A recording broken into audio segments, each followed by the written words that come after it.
Boa noite, sejam todos bem-vindos a mais uma edição do programa Grande Entrevista, aqui na MBC TV. Para esta noite temos como convidado Stuart Sukuma, ele que é artista, muito conhecido no nosso país, mas também é um ativista social e é um cidadão do mundo. E olhando para aquilo que está a acontecer no nosso país, que tem a ver com as eleições, o conflito latente pós-eleitoral que está aí por causa dos resultados, resolvemos como MBC trazer também, fora dos políticos tradicionais, trazer também cidadãos que possam também prestar aquilo que é a sua opinião com relação ao processo político em Moçambique. Sr. Sukuma, boa noite. Muito obrigado. Foi difícil trazê-lo aqui na grande entrevista. Muito obrigado por ter acedido o nosso convite. E a primeira questão que eu queria colocar mesmo, o Stuart não é político tradicional, não é uma pessoa que é visto no ativismo. Estranhamente também não é visto nas campanhas políticas. Eu lembro-me de Stuart, a sua presença do ponto de vista do ativismo político foi mais nas campanhas de educação cívica organizadas pelo STAI. Lembro da primeira campanha muito bem realizada em 94, a primeira vez que os moçambicanos eram chamados para votar numa democracia multipartidária, de 99 também creio que é isso. Mas eu nunca vi o Stuart a cantar para um espetáculo de um político, a cantar numa campanha política, mas não deixa de ser cidadão. Portanto, e é nessa perspectiva, como cidadão de Moçambique, uma pessoa interessada e, acima de tudo, uma pessoa relevante naquilo que faz, mas também que impacta não só do ponto de vista da música, mas a sociedade em si, porque Stuart é um cidadão do mundo, mais do que um músico, é um cidadão moçambicano que se interessa, tem causas no ambiente. E eu decidi chamá-lo aqui, convidá-lo aqui para virmos refletir também na sua perspectiva. A perspectiva, muitas vezes, dos políticos é um pouco envezada, porque são partes interessadas, mas o Stuart tem um olhar um pouco distante da coisa. E a primeira questão que eu queria lhe colocar, antes de olharmos para os últimos acontecimentos do ponto de vista político, a questão que eu queria lhe colocar é que Moçambique completa próximo ano 50 anos de independência. E qual a avaliação que faz desse nosso percurso, desses 49 anos? Bem, primeiro, antes de começar a dissertar sobre este assunto, eu queria agradecer aqui a MBC pelo convite para fazer este debate, dizer que quero me distanciar mesmo da parte política. Sim. Eu venho como cidadão moçambicano, como ativista social e como uma pessoa interessada em contribuir para que Moçambique seja um lugar melhor para nós vivermos. E é nessa qualidade que eu venho.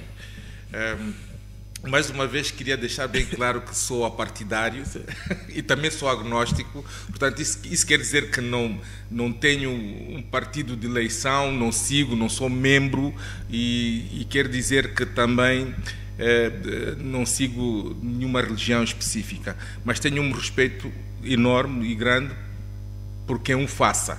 Então, eu acho que a liberdade e dá esses parâmetros, né, para nós escolhermos a vida que nós queremos seguir dentro dos limites, né, aceitáveis, né, e sociais. E falar dos 50 anos da independência,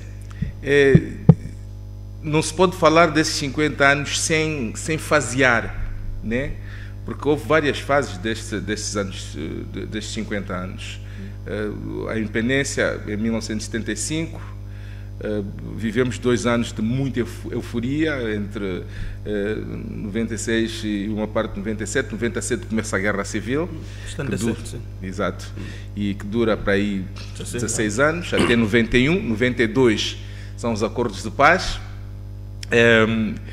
e dos acordos de paz até hoje são o quê? 32 anos. Nós somos efetivamente um país muito novo e não podemos nos comparar a países que conseguiram e ganharam a sua independência há 200 anos, há 100 anos, há 250 anos. Tem muito mais experiência do que nós de governação. E então eu queria que vocês percebessem que a minha análise vai ser consubstanciada exatamente com esses parâmetros, né? Do tempo em que nós estamos em independência, e se justifica tanta euforia, ou tanta azáfama, ou tanta exigência em relação aos anos da independência que nós temos. E depois também fiz comparação com outros países. Eu fiz algum estudo antes de vir para aqui, né? E fiz alguma comparação com alguns países que tiveram genocídio, que tiveram calamidades, que tiveram, portanto, situações complicadas, e que a partir dessas complicações começaram a reconstrução e conseguiram fazer muito. Um dos casos é o Ruanda, né? E não estou aqui para fazer uma análise profunda sobre o que aconteceu no Ruanda. Então, temos essas fases todas, né? E depois vou deixar de lado as intempéries, né? Casos de calamidades em que eu acho que é uma coisa que acontece e nós sabemos que vai acontecer. Já acontecia antes, agora se calhar acontece com um bocadinho mais de frequência e com um bocadinho mais de potência do que antes, mas sabemos que isso acontece, né? Fazer um balanço é olharmos ao nosso redor e vermos o que é que está a acontecer hoje. O país está entre os países mais pobres no mundo. Temos complicações gravíssimas no que diz respeito a todas as áreas transversais, seja de serviços públicos, e eu gostaria, antes de começar a falar desses problemas todos que nos enfermam, e se calhar dar uma opinião aqui em relação ao que eu penso sobre isso, falar sobre a governação. Uma boa governação assenta em princípios universais que toda a gente já sabe, não é? A democracia tem que ser inclusiva, participativa, tem de ser transparente e, acima de tudo, tem de ser responsável, não é? É indubitável que o respeito pelos direitos humanos é fundamental, não é? Pelos nossos direitos, pelas liberdades fundamentais. Exato. As liberdades fundamentais é um imperioso, né? E depois, o Estado de Direito. O respeito ao império da lei, né? Exatamente. O Estado de Direito tem de ser. Isso é uma condição sine qua non, né? Não há por que desviar. Num país democrático como o nosso, nós fazemos parte da Commonwealth, fazemos parte das Nações Unidas, então estamos em conjunto com os outros países. Temos que gerar um equilíbrio aqui, que é para termos um diálogo à mesma altura. Então, portanto, esse é o Estado de Direito e a garantia de acesso aos serviços públicos básicos: transporte, saúde e educação. Esses são os 3 pilares. E fica muito mais fácil nós conduzirmos esta conversa nesse sentido, porque vamos ver que, em termos de transportes, é inconcebível que em 32 anos de, vamos dizer, de paz de independência, ok? Não conseguimos fazer uma estrada que liga o sul ao norte do país. As vias de escoamento não estão libertadas, não estão em condições de serem usadas, porque se tu tens um plano de desenvolvimento, né, uma das primeiras coisas que a gente vê todas, não precisamos ser inteligentes para isso, são as vias de escoamento. Os produtos chegam. E se as vias de escoamento são eficazes, os produtos chegam mais baratos. É tão básico quanto saber disso. Chegam mais baratos, não há dificuldades, não há cheias, não há pontes que ficam, não há carros que ficam atracados durante 3, 4 dias. Não há... Então flui. Isso comércio flui. O comércio flui. Permite também que o pequeno agricultor lá possa dispor de mercados para colocar a sua produção. Tu achas que essa questão dos transportes vias de acesso é crítica? É super crítica. Temos estado a falhar como país. Mas como país estamos a falhar. Ou seja, estamos a falhar. Nunca houve consistência nisso, nunca vi consistência nisso. Eu digo isso com algum conhecimento de causa, porque alguns anos atrás, digamos para aí, há 20 anos estive no processo da reestruturação dos caminhos de ferro de Moçambique e fui contratado para fazer um périplo pelo país, para fazer um documentário sobre esse processo da racionalização da mão de obra do CFM. Então, eu tive a oportunidade de viajar o país e ver como é que estava tudo naquela altura. E parece que desde essa altura até agora, nada mudou. Pouco se fez, né, em relação a isso. Educação educação, vocês todos sabem qual é o estado. Não vale a pena nós construirmos escolas, que não é o caso, porque ainda vemos muitos estudantes, muitos alunos a estudarem embaixo de cajueiros e em situações precárias, à chuva, com salas a correr água dentro. E então sabemos perfeitamente como é que a educação está. Mas, acima de tudo, falando um bocadinho dessa educação, a educação que nós temos de ter é uma educação de qualidade, independentemente de... Eu acho que uma vez estive a conversar com um expert, não vou aqui mencionar nomes das pessoas com quem eu converso sobre esses assuntos que tanto me interessam, e disse: Duarte, tem que se sacrificar na educação, tem de haver sacrifícios, né? E o sacrifício qual seria? O sacrifício seria, com aquilo que nós temos hoje, melhorar o nível da educação, formação de professores que diminuiu ao longo dos anos, né? Os professores que seriam um grande veículo, um grande meio para os nossos alunos e as nossas crianças aprenderem as coisas certas. Para mim, mudança radical do currículo. Ensinamos as crianças sobre tolerância, né? sobre a amizade, sobre o amor, sobre o respeito à natureza, sobre esses pressupostos que fazem de ti um indivíduo, um cidadão, né?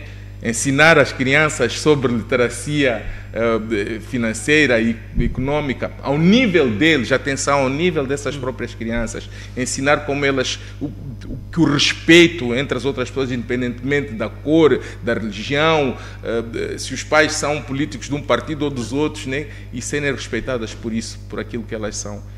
Acha que daqui não temos conseguido fazer isso? Não, que a educação é desenrascada, né? Porque também abriu-se um precedente incrível, que é a proliferação das escolas privadas, que é onde estão os filhos dos dirigentes todos. Os meus filhos também estão em escolas privadas, porque as escolas públicas tornaram-se tão más, que qualquer pessoa que preze, né, pela educação dos seus filhos, né, vai ter medo, vai ter receio de pôr as crianças a estudarem em escolas onde sabemos que o professor, a partir do coisa, o professor é o primeiro que ensina mal às crianças. Um professor que troca os R's e escreve mal no quadro, e eu também, a educação é outra área pela qual eu me passeei muito e tive interesse, e eu vi histórias impressionantes, incríveis. Isso é na formação dos professores, né? Mas há quem diz que o problema não é só dos professores, é que os professores também, temos estado a ver que os professores também reclamam falta de condições. Sim, mas é assim, o que eu quero é que eu, como cidadão moçambicano, sim, quero que esses pressupostos sejam respeitados, né? Agora, o governo tem as suas responsabilidades, e o Estado também tem outras responsabilidades. O governo e o Estado juntos podem muito bem gerar um equilíbrio para que as coisas mais importantes na vida social das pessoas sejam resolvidas.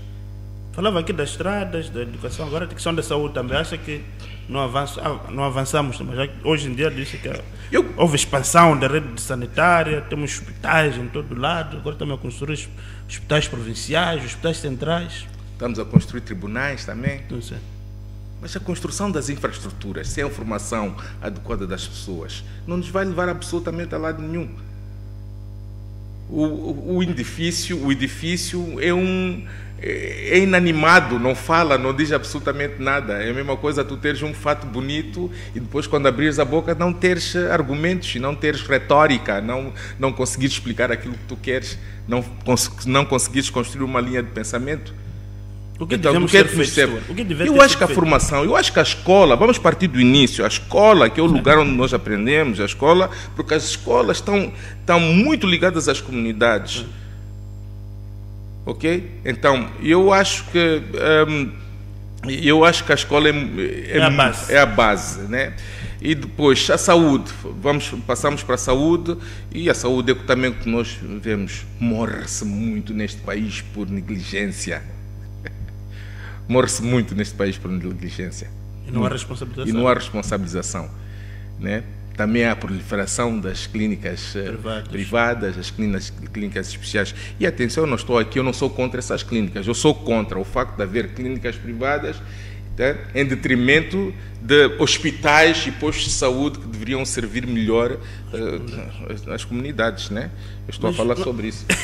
Mas essa sua visão, senhor, não corre o risco de ser vista como de alguém que está a viver um Moçambique paralelo, no sentido de não, este país está a avanços, muitas vezes quando celebramos o dia 25 de junho, e vimos as pessoas dizem que há avanços, este país avançou. Não, e se calhar eu, de uma forma normal e concreta, eu olharia para a vida que eu tenho e diria assim, não, eu não tenho que fazer reclamações. As reclamações não são necessariamente para aquilo que eu quero, mas mesmo é assim, eu acredito que Moçambique é um país que quer crescer, e quanto mais tu cresces, mais exigente tu ficas em relação às coisas que tu queres obter. E eu acho que o caminho é esse. Então não falas por si, como o Stewart, mas falas por... Eu falo... Não, neste momento, Belmiro, eu falo por mim, porque, por exemplo, na minha área, muitas coisas que podiam acontecer, nas artes e cultura, podiam acontecer de uma forma muito mais leve, muito melhor, e que eu já fiz questão de nas redes sociais também falar um bocadinho sobre isso, mas também falo pelas pessoas que me rodeiam. Porque não te serve nada tu ires para um bairro e construires uma mansão e teres à volta, quer dizer, tudo pessoal que não tem capacidade, que não sabe o que é que vai comer no dia seguinte. É isso que me faz sentir mal. Que me faz sentir mal eu estacionar o meu carro, parar o meu carro no semáforo, por exemplo, né, e ver um chapa ou um My Love cheio de pessoas a correrem risco de vida, de apanharem doenças porque estão em cima umas das outras, de terem um acidente porque o My Love está completamente cheio, as mulheres são violadas, são desrespeitadas nesses espaços, e isso para nós tornou-se normal, tornou-se vulgar. Quer dizer, nós não podemos normalizar essas situações, porque nós estamos no mundo global. Então, para isso, nós não tínhamos uma seleção que quer competir e quer chegar ao Mundial. É o quê? É um sonho, estamos a gastar dinheiro, não somos objetivos. Estou a dar um exemplo concreto de uma coisa que está a acontecer agora. A nossa seleção está a lutar para ir ao Mundial, esse é o objetivo. Há pessoas que não acreditam. Nós temos que fazer acreditar as pessoas que Moçambique é um país como outro qualquer no mundo inteiro, e até com muito maior número de recursos, por exemplo, do que uma Alemanha. A Alemanha é um dos países mais ricos na Europa, e uma das fontes que eles têm são serviços. São serviços. Nós temos recursos, e teríamos a capacidade também de prestar serviços. Por que é que nós somos menos do que os outros? Mas, na sua opinião, Stuart, o que é que falhou? Acha que a nossa classe política não esteve à altura de receber essa independência, e com a infraestrutura colonial que tinha sido montada, dar um salto qualitativo? Acho que foi isso que falhou. Há quem diz que não, o problema que levou Moçambique não a dar o salto qualitativo foi a guerra. Renamo destruiu, inviabilizou o desenvolvimento. Partilha dessa ideia. Sim, mas nós temos que sair dessa ideia para outra, né?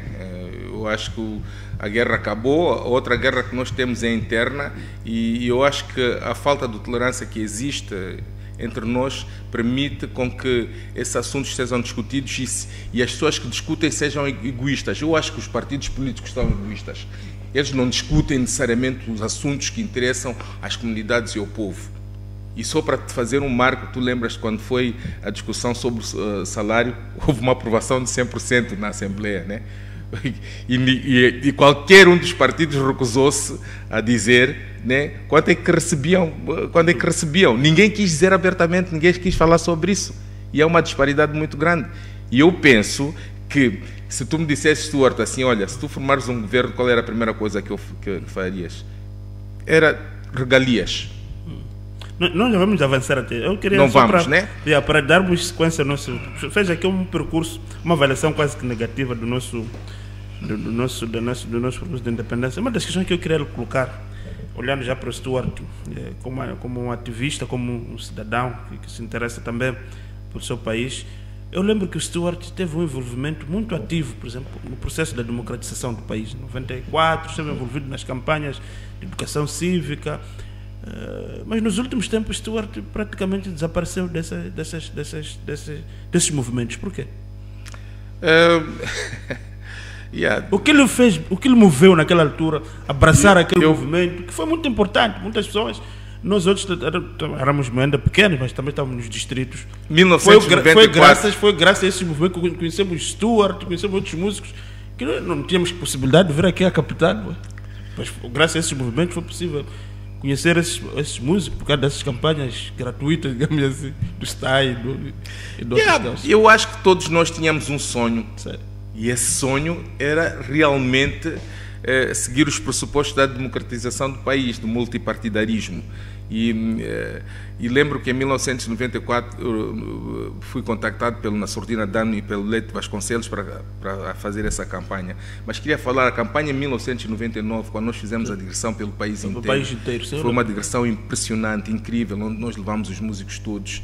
E todos os músicos, fizemos um briefing com eles todos e dizer assim, todos os músicos que participarem na campanha cívica do STAI estão proibidos de fazerem campanhas políticas. Esse foi o acordo que nós fizemos. Então houve uma mobilização muito grande, tanto mais que chegamos a Tete, estávamos nós uma vez a jantar no meio da campanha e a assistir à televisão, e naquele momento havia o tempo de antena que davam aos candidatos. E está o Ali Fak a fazer campanha para... Já não me lembro para quem que era, mas isso não importa. Mas estava a fazer uma campanha política. Epá, nós tivemos que...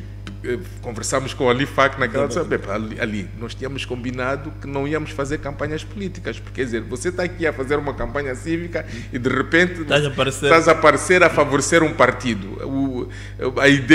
A nossa ideia aqui é tornar as coisas um bocadinho independentes, né? E até conversamos com ele bem e dissemos, olha, então gostaríamos de dispensar, tu não vais poder continuar conosco porque nós acreditamos na campanha que nós estamos a fazer, e a campanha que nós estamos a fazer não pode ser para partido absolutamente nenhum. Então, só para tu ver... Mas a sua crença foi decrescendo, o que é com a democracia? Então, fizemos. Então, para mim era isso, o sonho da democracia. Da mesma forma que eu abracei a independência do país e aquela revolução toda, né? Eu quis abraçar as mudanças também, quis abraçar isso.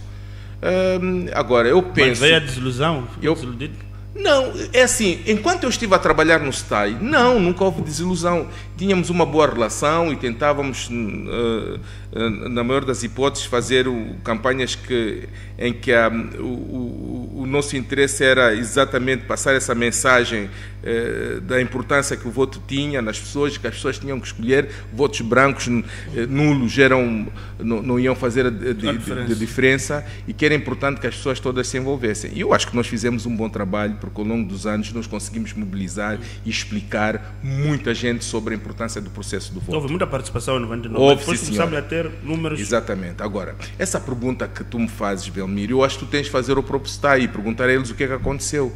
Para este ano, por exemplo, não ter havido campanha de sensibilização, por exemplo, nenhuma. Essa é uma outra... Bem, eu não posso responder uma coisa que eu não sei. A outra questão que eu queria perguntar, o Stuart Sucumba, por exemplo, não aceita participar em campanhas de partidos políticos. Por quê? Porque eu acho que... Boa pergunta. Eu penso que nós temos que diminuir os poderes, o poder político. E temos que dividir esse poder político com a sociedade civil. Haverá decisões que têm de ser tomadas com o consentimento da sociedade civil.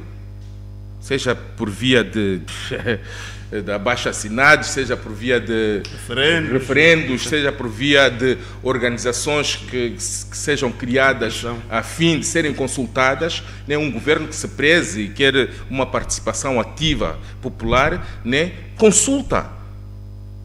Essa questão das dívidas ocultas, por exemplo, a cena de sustenta, os empréstimos todos que estamos a ter. Há dias vi uma notícia, não sei se é verdadeira, peço desculpa se não for, que havia um projeto para a construção de 1.500 casas em Tete, outras 1.500 casas em Cabo Delgado. Há cerca de 7 anos o dinheiro foi disponibilizado pelo governo indiano. Desapareceu, o empreiteiro acho que sumiu com o dinheiro. Até o cameraman está-se a rir. Está-se a rir porque isto é uma brincadeira. O empreiteiro desaparece com dinheiro. Com cerca de quantos? 40 milhões de dólares. Não, acho que foi isso. Mas não importa, mesmo que fosse $1 milhão. Mas parece que houve uma situação aí com o empreiteiro. Então, mas quer dizer, eu estou-me a rir porque assim, nós estamos a falar de um país da brincadeira. Isto é um país que se pretende que seja sério, com pessoas sérias. É assim, eu quando faço um mau trabalho, eu recebo críticas. Recebo críticas do público, recebo críticas das pessoas que me contratam e recebo críticas das pessoas que nos ouvem, né? É assim, neste momento o governo tem de estar aberto para as críticas que nós, como comunidade e como sociedade civil, fazemos, porque o desempenho da governação é mau. É mau, porque assim, as coisas boas que foram acontecendo aqui não superam as coisas más. A balança está muito desequilibrada. Então, é por isso que eu falo, é importante temos que diminuir os poderes e em algumas coisas vão ser... Eu sei que vai ser difícil, né, para quem tem o poder todo, mas também já foi difícil mudar de partido único e abrir as portas para o multipartidarismo. O esforço maior, o maior desafio já aconteceu, que era esse, aceitar que outras forças viessem e participassem dentro do desenvolvimento socioeconómico e cultural do país. Agora, abrir mais uma porta, já é tempo de se abrirem outras portas. Eu até iria mais longe e dizer, ok, por que não um governo de coligação, como a África do Sul está a fazer agora? Uma das coisas que eu ouvi, a primeira coisa que eu ouvi sobre a África do Sul, agora que é um governo de coligação, o ministério que acho que é o Ministério da Administração Pública, né? Uma das primeiras ações que eles fizeram foi tirar as regalias dos políticos. Porque o político, é assim, nota, o político está aqui para servir a comunidade, não é o contrário. Por exemplo, na Suécia, vou contar aqui uma história, vou sempre fazer essas histórias para vocês perceberem. É assim, e vocês não me digam, por que estamos a comparar Moçambique com a Suécia? Eu não estou a fazer comparações para prejudicar Moçambique, estou a fazer comparações para nós tomarmos como exemplo e se calhar aproveitarmos aquilo que é útil para nós. Os políticos vão para o trabalho de metro, de transportes públicos. Aqui vão dizer, é porque os transportes públicos funcionam lá. Então nós temos que fazer com que os transportes públicos aqui funcionem. E temos que fazer com que os políticos sejam transparentes, que é para não serem atacados quando forem para os transportes públicos. Porque aqui o medo é o medo dos políticos que andam com 30, 40 polícias pelas estradas, pelas ruas, é porque tem receio. Há receio porque sabem que as coisas não foram bem feitas. Mas o povo, então as pessoas vão dizer, mas o povo é que é violento. Este povo foi educado pelo governo atual. Nós hoje somos resultados desta governação. O governo não se pode distanciar desse facto, que é super importante. A educação que nós tivemos, as televisões que nós temos, a televisão pública, os jornais, aqueles que passam a informação, que comunicam a miúde todos os dias com o povo. Isso é que torna as estradas, a polícia que controla, isso é que faz o povo hoje ter este tipo de comportamento. Isso é reativo. Eu não estou aqui a explicar de uma forma científica, porque não estudei isso, mas é simples de saber isso, é muito simples de saber isso. Ok, Stuart, nós vamos neste momento obedecer nosso primeiro intervalo, voltaremos para a segunda parte, onde eu gostaria de ouvir também a sua opinião sobre a questão da unidade e inclusão nacional, a reconciliação e a democracia, que estamos num processo democrático. Queria ouvir também as suas opiniões, como é que olha para esta situação, esses resultados pós-eleitorais, uma altura em que, de fato, estamos a fazer eleições já há tanto tempo que já devemos ter resolvido uma série de coisas, como, por exemplo, resultados que serão conhecidos em pouco tempo. Depois, os que perdem saúdam os que ganharam saúdam os que perdem. E a vida continua. Então, nós voltamos dentro de alguns instantes com Stuart Sukuma, que é o nosso convidado para esta noite de grande entrevista. Até já.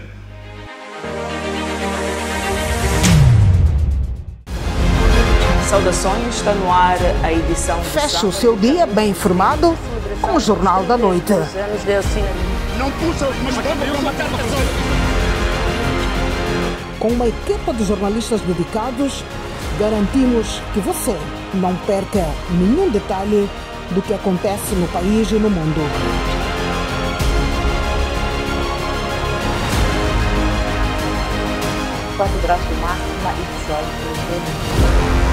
Somos a sua companhia de confiança. MBC. conectando o mundo.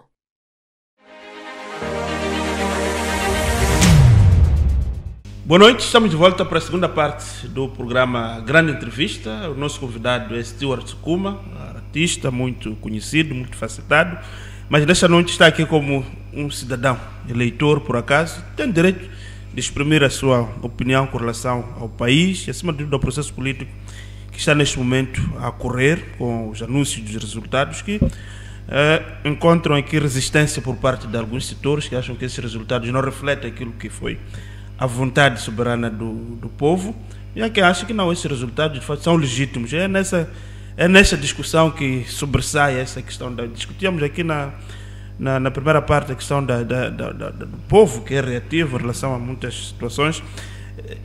Uma das questões que eu queria colocar, a classe política moçambicana insiste muito com a questão da unidade e reconciliação nacional, mesmo depois desse ano, quando o Venâncio anunciou a questão das manifestações, uma das questões que se dizia que não, nós temos que preservar a paz, preservar a unidade nacional, a reconciliação nacional, não a violência. Acha que estão reunidas as condições para que as pessoas de Moçambique não sejam violentas?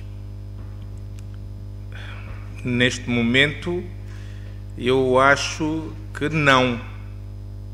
Porque essas situações constroem-se com o tempo.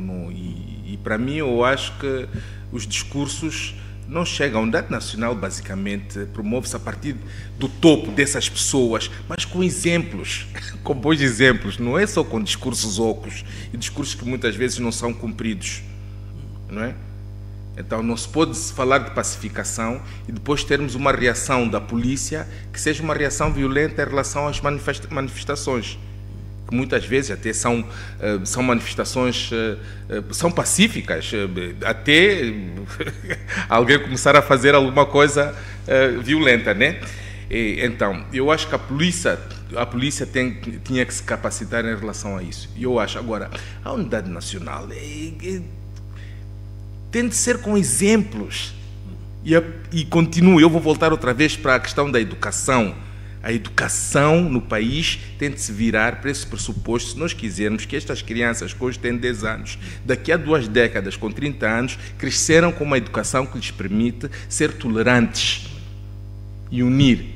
E também acho que a forma, os currículos que nós usamos para ensinar as nossas crianças não nos permitem que essa educação nos faça um país uno. E eu acho que aquilo que nós ensinamos à criança é ter amor pelo país, devia ser ter amor pelo país, pelo nosso país, por aquilo que nós temos e lutarmos por aquilo que nós queremos ser, nunca com discursos, temos de ser unidos e depois por detrás não há, os comportamentos não se ajustam ao discurso. Então eu penso que a unidade nacional também se constrói com infraestruturas, com as pontes todas que nós precisamos, com as vias públicas para permitir que as pessoas se encontrem facilmente, sem problemas, que as estradas sejam boas.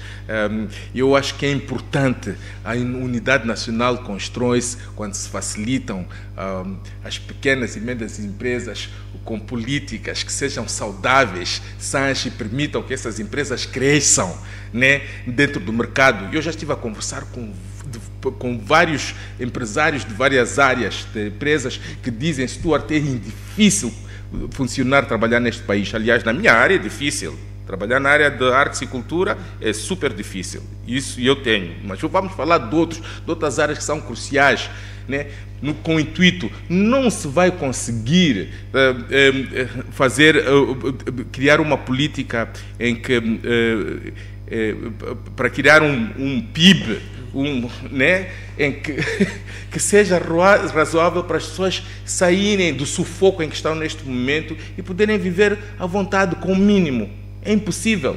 Acha que as pessoas hoje em dia não vivem com o mínimo, vivem abaixo da linha da dignidade? Completamente. Eu acho que as pessoas neste momento estão em desespero. Eu acho que as manifestações e essas reações que muitas vezes provocam antes do tempo, começarem a reclamar antes que as coisas aconteçam, é exatamente essa ansiedade de ver as coisas resolvidas. Mas é um acumular. E nem se trata de acumular, porque a maior parte, quem faz esse tipo de manifestações são os jovens. Mas os jovens são incitados pelas pessoas mais velhas, que já estão super cansadas do processo todo até hoje. E eu acho que a ideia da partilha do poder, eu acho que é saudável. Mas, por exemplo, vamos ver uma coisa. Tivemos eleições, a Frelimo reclama para si a vitória, de acordo com os dados oficiais dos órgãos eleitorais. Então, depois, a Frelimo tem que partilhar o poder com os que perderam isso. A Frelimo não tem que partilhar nada. Eu não acho que a Frelimo tem que partilhar absolutamente nada. O que eu acho é que tem de se criar condições para que haja partilha de poder. Quer dizer, eu não posso dizer, olha, a Frelimo tem que partilhar poder com este. Eu só dei uma ideia. Eu acho que, por exemplo, conversações... Então, não pode haver uma ideia de quando vamos às eleições, aquele que ganhou leva tudo. Essa, mais ou menos a tua perspectiva é essa? Não concordo. Eu acho que, por exemplo, há casos específicos. África do Sul. Ok? Se calhar começarmos esta parte aqui de novo, que é para ficar bem claro, porque é uma pergunta muito tricky. Tá a ver? Faz uma pergunta outra vez. A questão que eu lhe coloco é, qual é a sua visão com relação a este processo?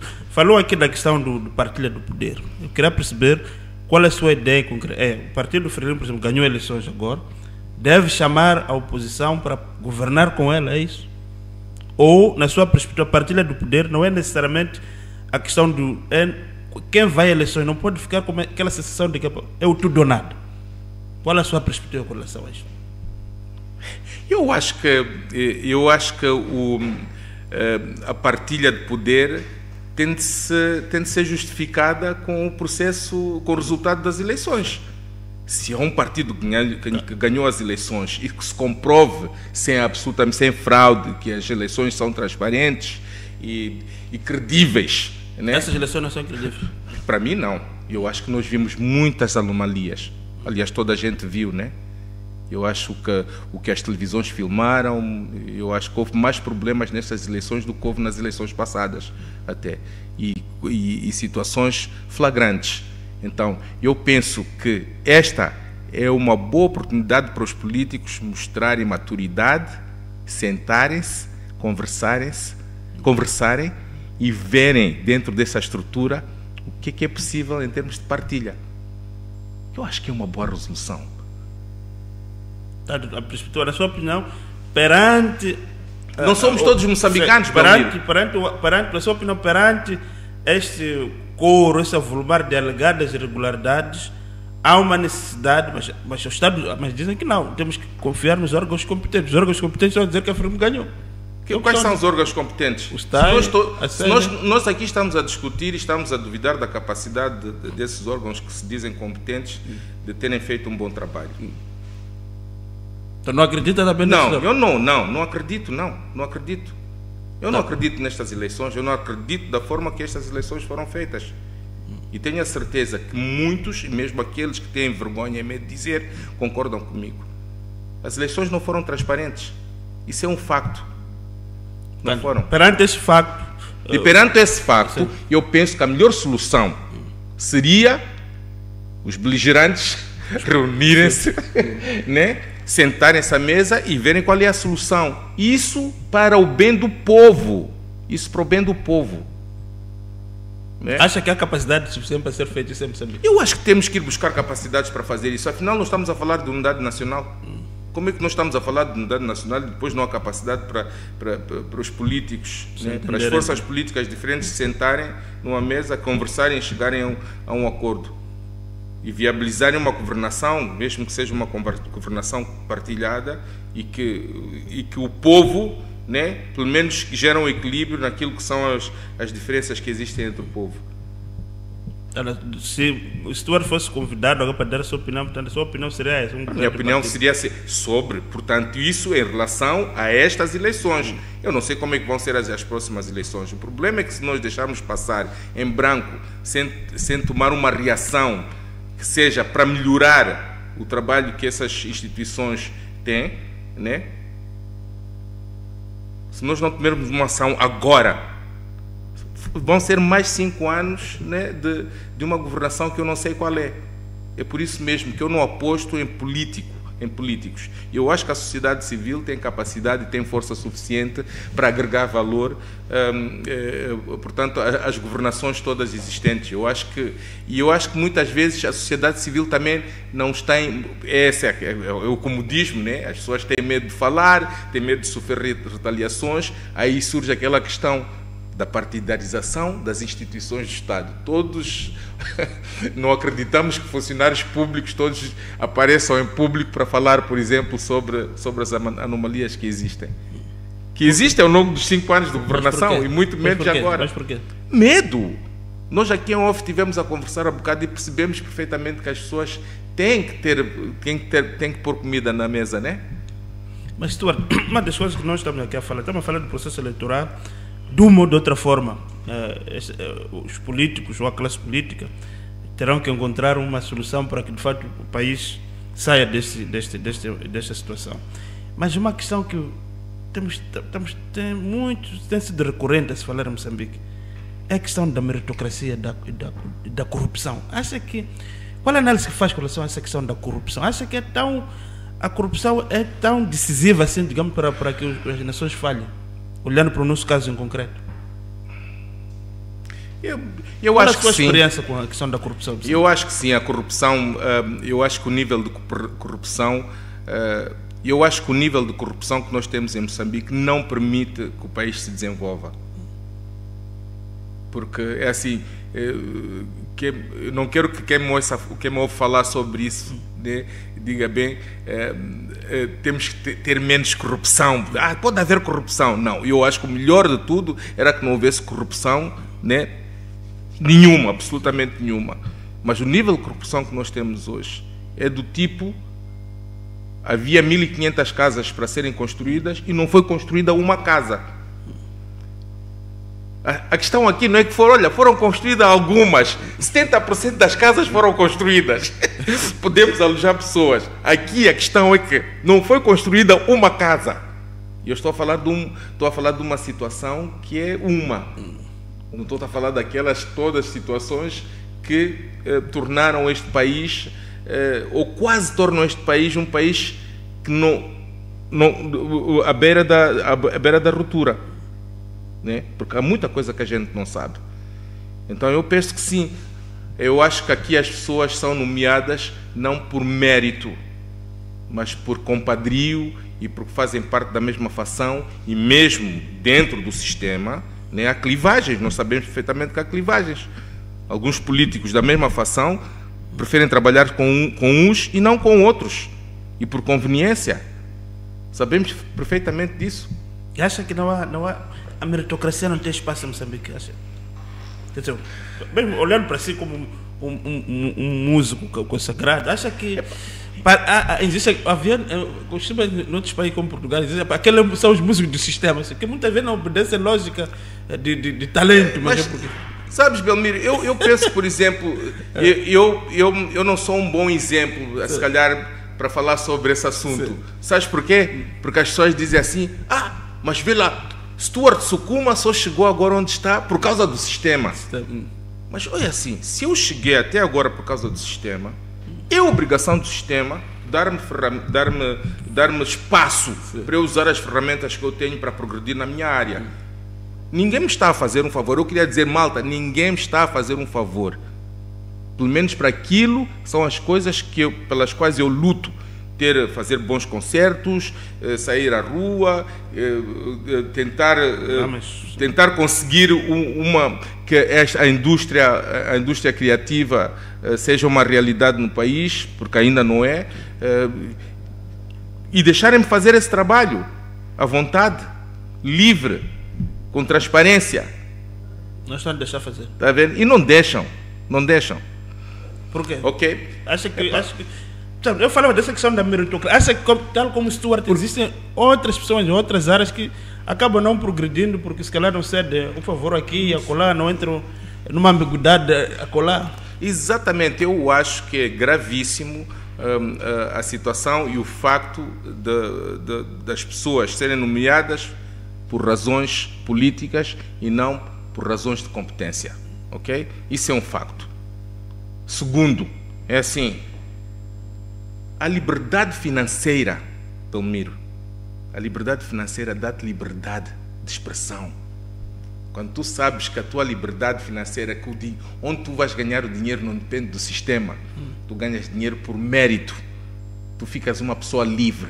É por isso que eu sempre digo, faço questão de dizer e fazer lembrar os moçambicanos que a independência de Moçambique, política, tivemos a nossa independência política. A nossa independência financeira ainda está muito longe de acontecer. E só quando isso acontecer é que nós vamos ver as verdadeiras pessoas. Então, acha que os moçambicanos são livres? Não, eu acho que os moçambicanos não são livres. Não são.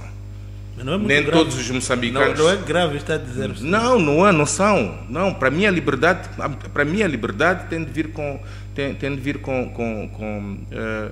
a liberdade financeira. Acha que as pessoas muitas vezes acabam... Porque... Aqui são conversas de conveniência, muitas vezes. As pessoas, muitas vezes, aquilo que elas expressam não é necessariamente aquilo que elas pensam. Mas claro, assim, no meu meio, eu vou te passar a informação do que é que acontece no meu meio. Sim. Todos os artistas que eu vejo a fazer campanhas políticas, por aí, nós encontramos nos bastidores e falamos sobre o sistema. E nunca falamos bem do sistema. Atrás do palco nunca se fala bem do sistema. Nunca se fala.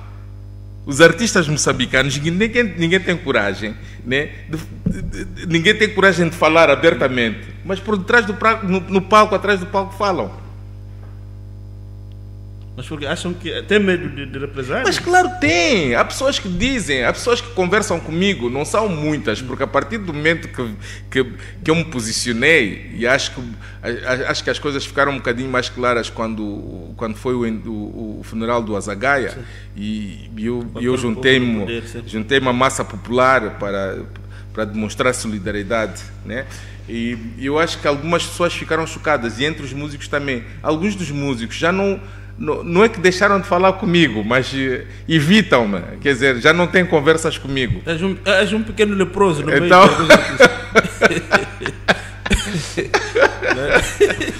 Eu ainda achei assim, eu não posso falar do nome das pessoas porque eu respeito a privacidade dessas pessoas.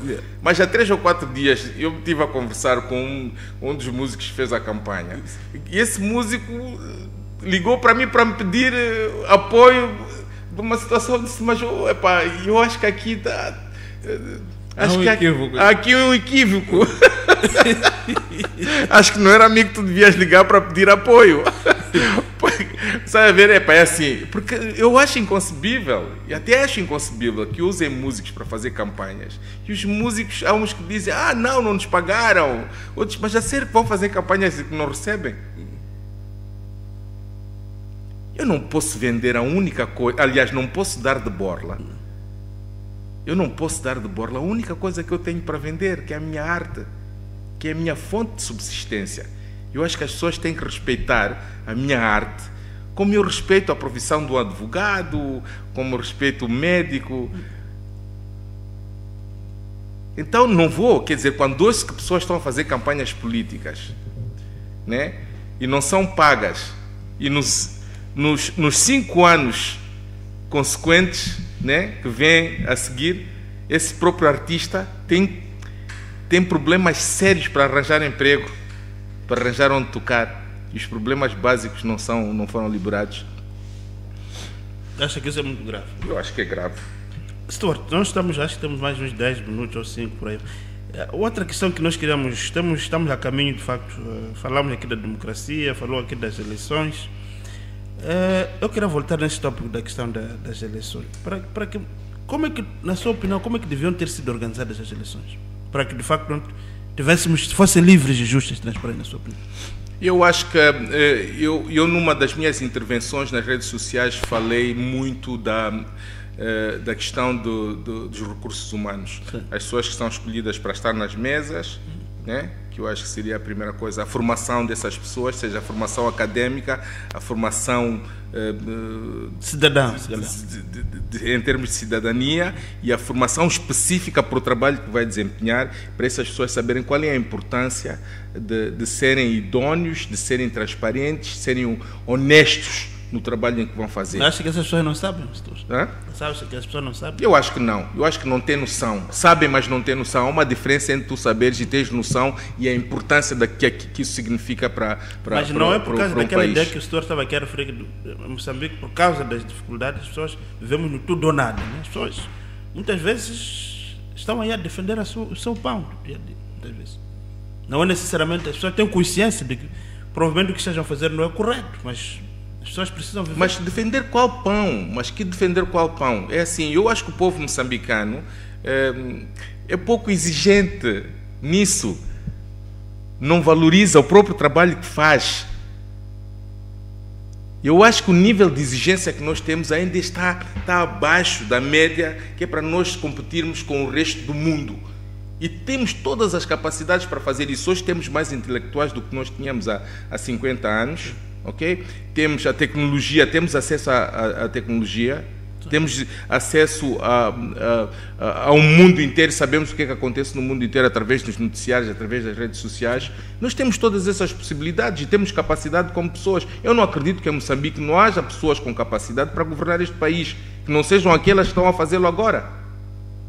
Foi uma governação catastrófica estes últimos 5 anos, estes últimos 10 anos, foi.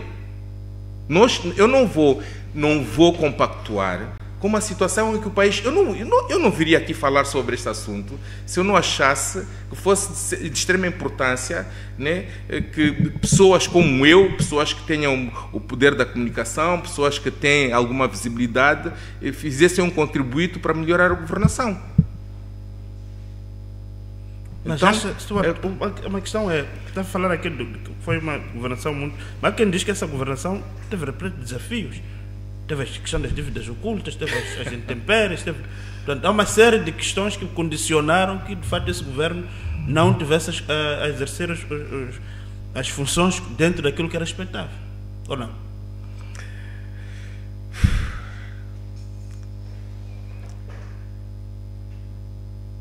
Eu penso que estrategicamente podia-se fazer melhor, Belmiro, mas muito melhor. Muito melhor. Os resultados podiam ser melhores do que nós tivemos. Para além de que podíamos ter evitado, né, na outra governação, que essas coisas acontecessem, né?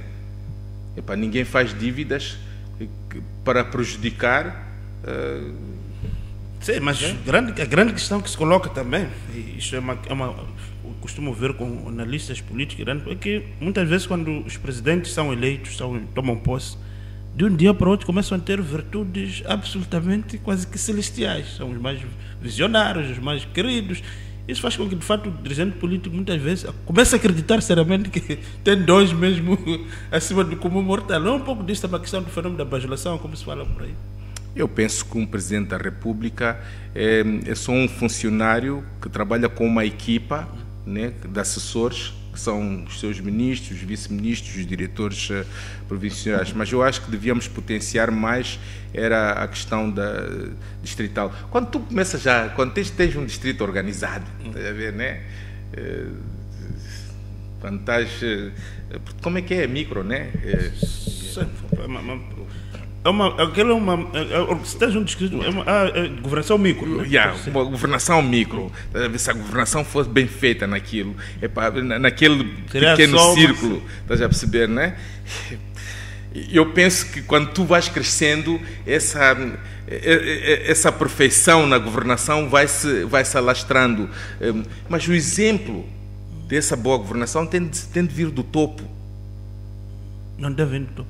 Tem de vir do topo. Não vem? Eu acho que os exemplos, aqueles exemplos que o povo está à espera que seja o Presidente da República tem, os ministros de cada área têm, nós não tivemos isso. Eu pelo menos não senti isso.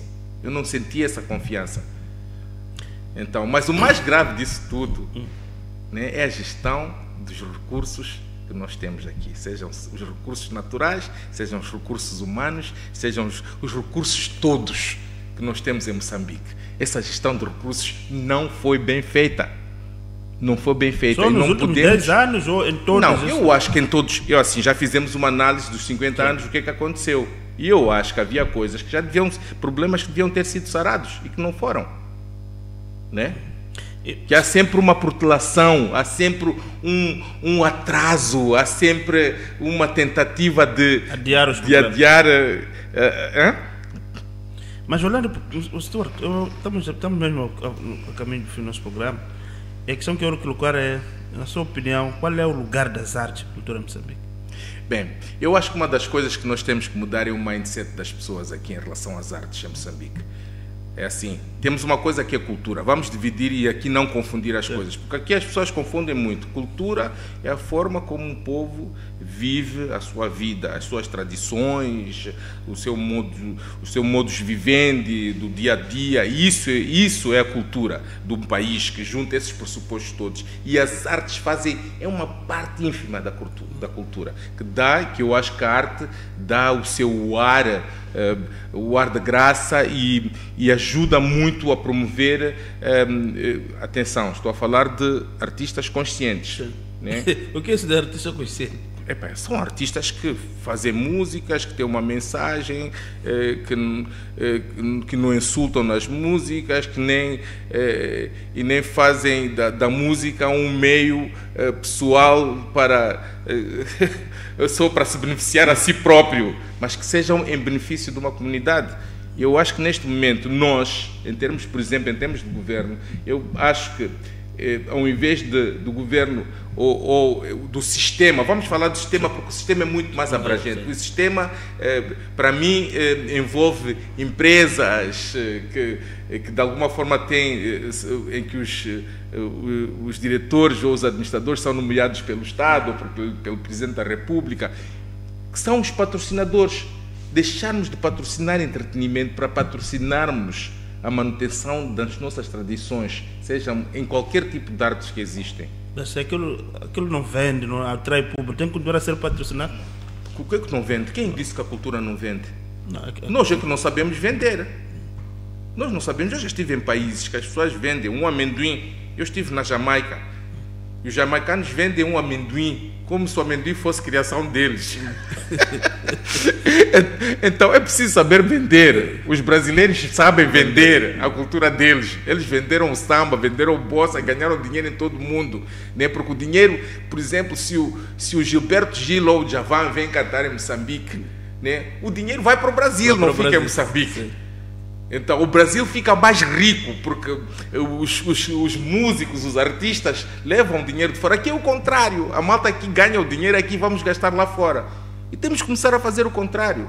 Então essa mentalidade que os próprios artistas têm em relação ao sistema, a luta tem de ser mais consistente no sentido de criarmos uma plataforma que seja uma plataforma verdadeira e que não saia, porque não existe indústria em Moçambique. Mas atenção que a responsabilidade disso não está só no governo.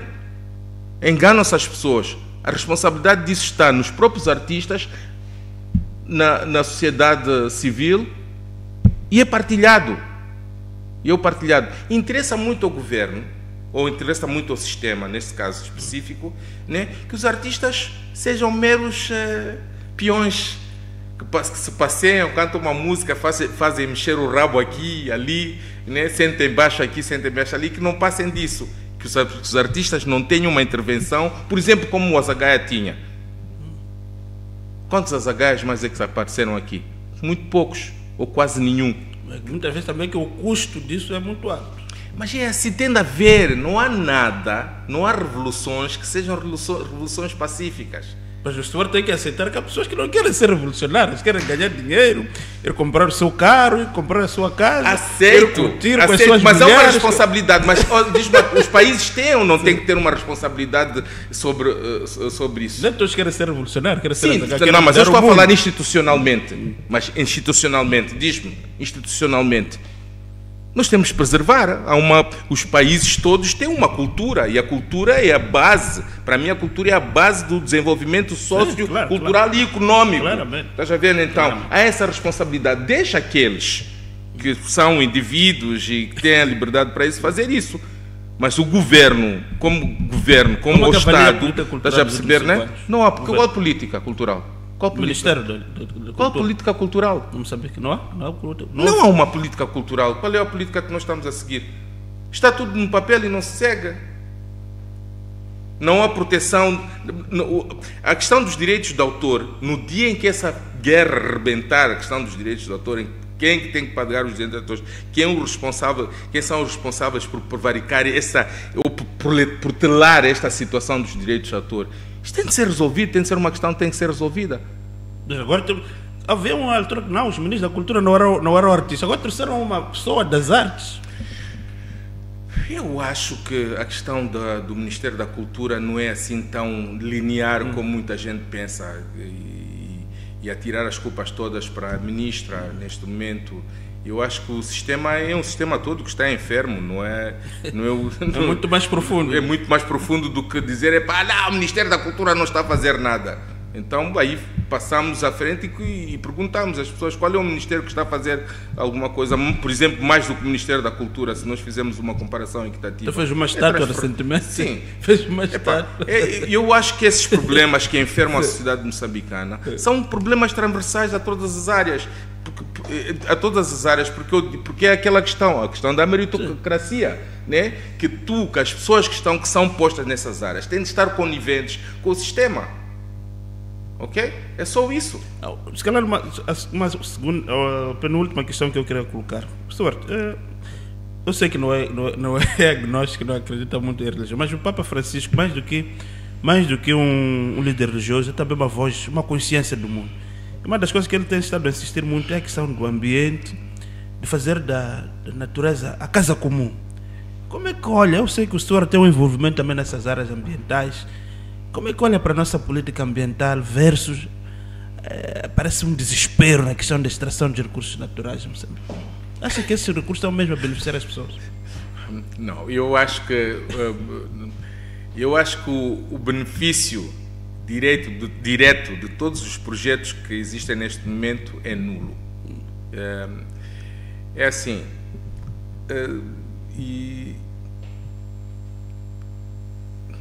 Vocês depois vão editar essas coisas. Não editamos nada. Não editamos nada. Não editam nada. Nós temos um compromisso com a seriedade. Com a seriedade, ok. Tudo bem. Ok, deixa-me lá ver como é que eu te respondo a esta pergunta. A questão do meio ambiente é gravíssima aqui. Pá. Eu acho que há um respeito, há uma conduta, há um compromisso que nós temos com instituições internacionais, há um compromisso que nós temos com a própria natureza e que nós não estamos a cumprir aqui. Quer dizer, quando tu assinas e aceitas projetos em que tu destróis corais, em que tu destróis... nós só estamos a prejudicar os mangás, nós só estamos a prejudicar a nós próprios. Os rios, a manica, pá. Os rios, temos aqui essa questão da construção da fábrica de betão aqui no Costa do Sol, que parece que todas as reivindicações que foram feitas pela sociedade civil foram ignoradas. Eu penso que, quer dizer, nós temos um padrão, que é um padrão de viver em harmonia com a natureza e que o Presidente da República, sendo campeão dos desastres, exatamente, né? Ele assumiu esse compromisso. E só tem que cumprir, nós só temos que cumprir com esse compromisso. É cumprir com o compromisso que o Presidente da República, né, se comprometeu em assinar, em fazer cumprir. É só isso. Não tem acontecido isso. Isso não tem acontecido, mas é assim, se tu estás-me a falar dessas construções todas que existem, que nós sabemos que existem e que não respeitam absolutamente nenhum o critério que seria o normal em casos de salvaguardar a natureza, portanto, E, Stuart, última questão mesmo. Moçambique e o futuro. Diante dessas questões todas que colocou aqui, a problematização que faz do país, temos futuro como país mesmo? Há futuro aqui em Moçambique? Belmiro, eu quero acreditar que temos futuro. Pá. Eu penso que as mudanças têm que ser radicais, mas acho que todos temos que estar empenhados nisso. Tem de haver uma grande mobilização dos moçambicanos, temos que conseguir que haja mesmo essa unidade nacional, que os moçambicanos, os políticos principalmente, que estão na berlinda neste momento, se preocupem em criar situações de diálogo para conduzirem este país para para um patamar melhor. Eu penso que é possível, eu acredito, eu quero acreditar nisso. E a minha escolha nunca foi abandonar Moçambique, a minha escolha sempre foi ficar aqui, dar a minha contribuição para aquilo que for necessário. Queria também dizer que o governo tem sido meu parceiro em muitos projetos, em projetos que nós realizamos, e não sou inimigo, não sou absolutamente inimigo de ninguém, sou inimigo só das irregularidades e de planos macabros que existem para fazer com que Moçambique não cresça. Stuart, muito obrigado. Eu acho que acabou sendo uma entrevista interessante, sendo alguém que não é necessariamente um político, não trouxe aqueles jargões típicos dos políticos. Como eu disse, vim aqui na maior das simplicidades e não sou político, mas eu penso que uma das coisas que eu vim fazer aqui é mesmo chamar a atenção à sociedade civil para que se envolva mais nos destinos do país. Que seja uma governação partilhada, em que haja um processo mais conivente entre a sociedade civil e o governo, o Estado e todas as organizações internacionais que aqui estão. Obrigado, Stuart, por estes quase uma hora de conversa com o Stuart Sukuma, o cidadão do mundo, o artista, mas também o cidadão que trouxe aqui também a sua opinião com relação àquilo que é a sua opinião, com relação ao nosso país, os seus desafios, o futuro coletivo de todos nós. O que nós queremos é que no fim Moçambique de facto encontre rumo e que todos possam encontrar um espaço neste país para construir e realizar os seus sonhos. Boa noite, até a próxima.